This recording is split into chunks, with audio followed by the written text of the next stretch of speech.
আসসালামু আলাইকুম। আপনারা সবাই কেমন আছেন? আশা করি আল্লাহর রহমতে অনেক ভালো আছেন। আমার আজকের রেসিপি হচ্ছে ল্যাংচা। আপনারা আমার সাথেই থাকুন, ভিডিওটা লাস্ট অবধি দেখুন। চলুন বেশি কথা না বলে রেসিপিটা শুরু করা যাক।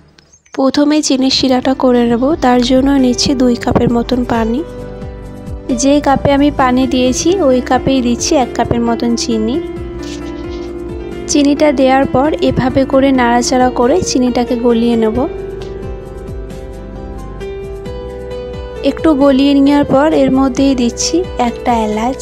এলাচটা দেওয়ার পর আবার চিনিটাকে ভালো করে গলিয়ে নেব।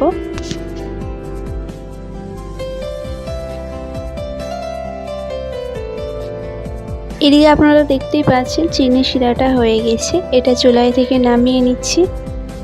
চুলায় বসিয়ে দিয়েছি কড়াই। এই কড়াইয়ের মধ্যেই দিচ্ছি এই ছোট কাপে 4 কাপের মতন পানি। পানিটা দেওয়ার পর এর মধ্যেই দিচ্ছি 2 চামচের মতন পাউডার দুধ। পাউডার দুধটা দেওয়ার পর দুধটাকে ভালো করে মিক্স করে নেব। একটু মিক্স করে নেওয়ার পর এর মধ্যেই দিচ্ছি এলাচের বীজ, পরিমাণ মতন চিনি এবং এলাচের বীজটা দেওয়ার পর চিনিটাকে ভালো করে গলিয়ে নেব। চিনিটা গলে গেছে। এর মধ্যে দিচ্ছি 1 চামচের মতন ঘি।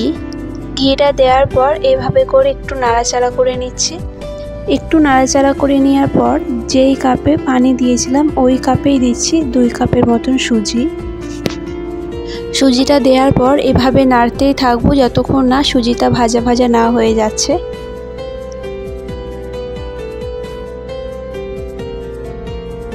এদিকে আপনারা দেখতে পাচ্ছেন ভাজা ভাজা হয়ে গেছে। এবার এই সুজির ময়ানটাকে চুলাই থেকে নামিয়ে নিচ্ছি। সুজির ময়ানটাকে নামিয়ে নিয়েছি। এবার এই ময়ানটাকে একটু ঠান্ডা করে নেব। একটু ঠান্ডা করে নেওয়ার পর এর মধ্যেই দিচ্ছি 1 চামচের মতন ময়দা, বেকিং পাউডার, 2 চামচের মতন পাউডার দুধ। এখানে আমি নিয়েছি ডিমের কুসুম। এই ডিমের কুসুমটাও দিয়ে দিচ্ছি। এই উপকরণগুলো দেওয়ার পর সব উপকরণগুলোকে ভালো করে মিক্স করে সেনে নেব।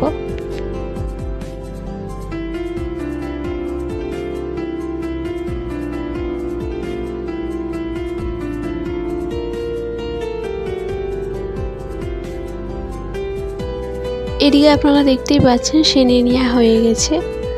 মধ্যে অল্প মতন সুজির ময়ানটা নিয়ে নিচ্ছি। এই সুজির ময়ানটা এভাবে করে গোল করে ল্যাংচার মতন করে বানিয়ে নেব। এদিকে আপনারা দেখতেই পাচ্ছেন ল্যাংচাগুলো বানিয়ে নেওয়া হয়ে গেছে। এবার এগুলো তেলের মধ্যে ছেঁকে নেব। তার জন্য চুলায় বসিয়ে দিয়েছি তেল। তেলটা একটু গরম হয়ে গেছে। এর মধ্যে মিষ্টিগুলো দিয়ে দিচ্ছি।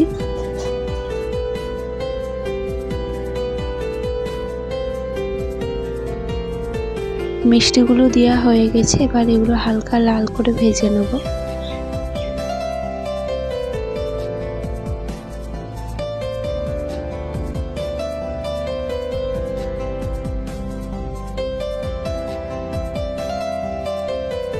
এদিকে আপনারা দেখতেই পাচ্ছেন হালকা লাল করে ল্যাংচাগুলো ভেজে নেওয়া হয়ে গেছে। এবার এগুলো তুলে নিচ্ছি। ছেঁকে নেওয়া গরম গরম ল্যাংচাগুলো ঠান্ডা শিরার মধ্যে দিয়ে দিচ্ছি। ল্যাংচাটা শিরার সাথে দেওয়ার পর 10 মিনিটের মতন ঢাকনি দিয়ে রেখে দিয়েছিলাম। শিরাটা ল্যাংচার সাথে ভালো করে ঢুকে গেছে। এবার এটা অন্য একটা প্লেটের মধ্যে ঢেলে নিচ্ছি। এইদিকে আপনারা দেখতেই পাচ্ছেন প্লেটের মধ্যে ল্যাংচাগুলো তুলে নিয়েছি। ল্যাংচার সাথে শিরাটা কত সুন্দরভাবে ঢুকে গেছে। সো ফ্রেন্ড, আমাদের এই ছোট্ট রেসিপিটা আপনাদেরকে কেমন লেগেছে প্লিজ কমেন্টে জানাবেন। রেসিপিটা ভালো লেগে থাকলে লাইক, কমেন্ট, শেয়ার করে দেবেন। আল্লাহ হাফিজ।